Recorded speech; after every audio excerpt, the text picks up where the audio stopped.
আব্বা মারা যাওয়ার পর থেকে আমার মাথার উপর পুরো আকাশ ভেঙে পড়ছে রে।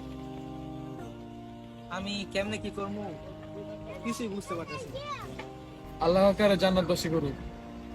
চিন্তা করিস না রে বন্ধু, আল্লাহ ইনশাল্লাহ একটা অবস্থা ঠিক করে দিবে।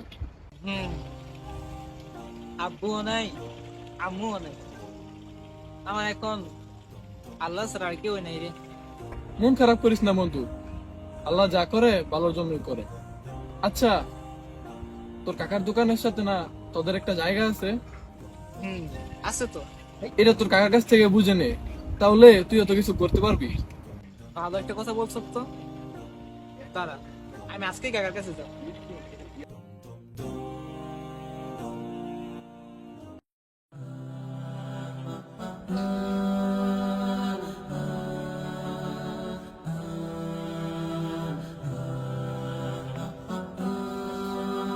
আসসালামু আলাইকুম কাকা। কে? কাকা আমি আব্দুল্লাহ। আয় ভিতর আয়।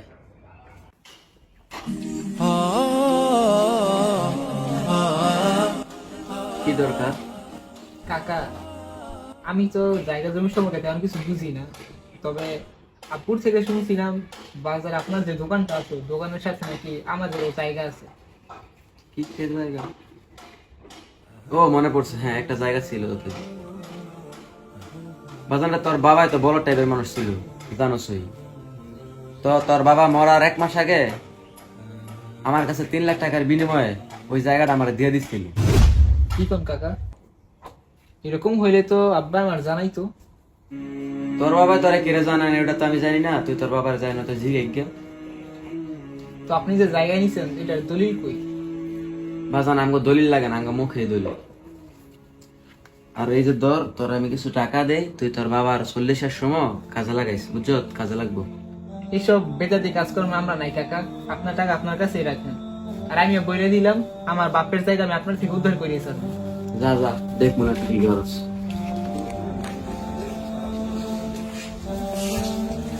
আব্বা সাইকেল লেগাইলো? তোর হ্যার কথা বাদ দে, হ্যাঁ স্যার বাবার জায়গা নিত। কিসের জায়গা? আর তুমি কি বলছো? তোর হ্যার জায়গা বুঝে হ্যাঁ দিমু। আর ফোন, হ্যাঁ যদি আঙ্গ পাইতে আবার আয় না, তাইলে হ্যাঁ সোর করে ধরাই দিবি, বাকিটা আমি বুঝবো।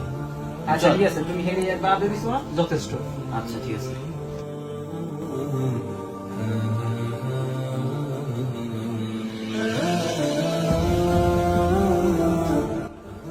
বাড়ি আছেন কাকা? হ্যাঁ আমার এসে দাঁড়া, তোরে আজকে শিক্ষা দিয়ে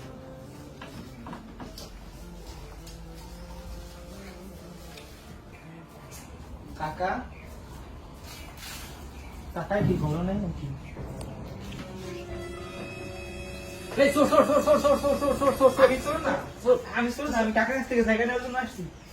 জায়গা না জন্য আসতো?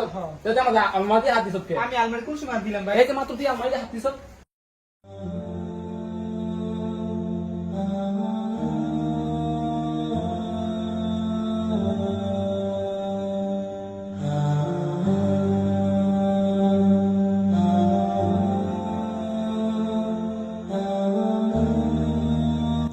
দেখেন ভাই আপনার, হ্যাঁ কালকে আমার কাছে আইয়া বলতাছে চাচা আমার 5,000 টাকা দাও, আমি গাঞ্জা খাবো।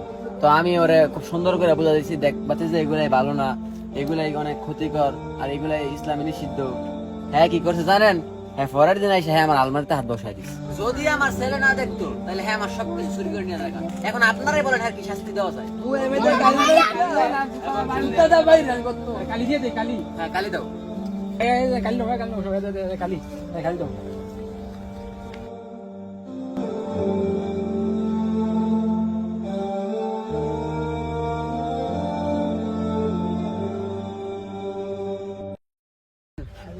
ভালো করে দেন, ভালো করে।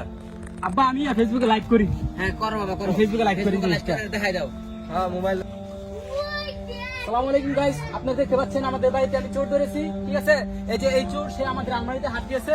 ঠিক আছে, আমাদের বাবা ঘরে ছিল না, তখন সে হাত দিয়েছে। তাই সবাই জোতার বাড়ি দেন। ঠিক আছে, আপনারা ফেসবুকে লাইক দিন, হ্যাঁ দেখুন, শেয়ার করে দিন যে সে চোর। ঠিক আছে।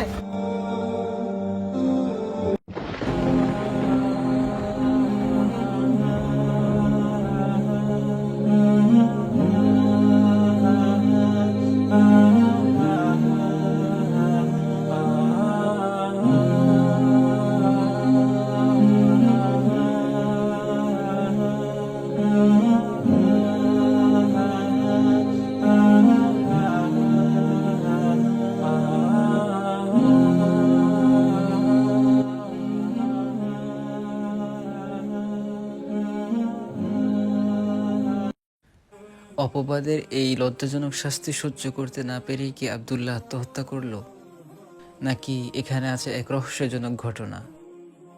সম্পূর্ণ ঘটনাটি জানতে হলে পরবর্তী পর্বের জন্য অপেক্ষা করুন।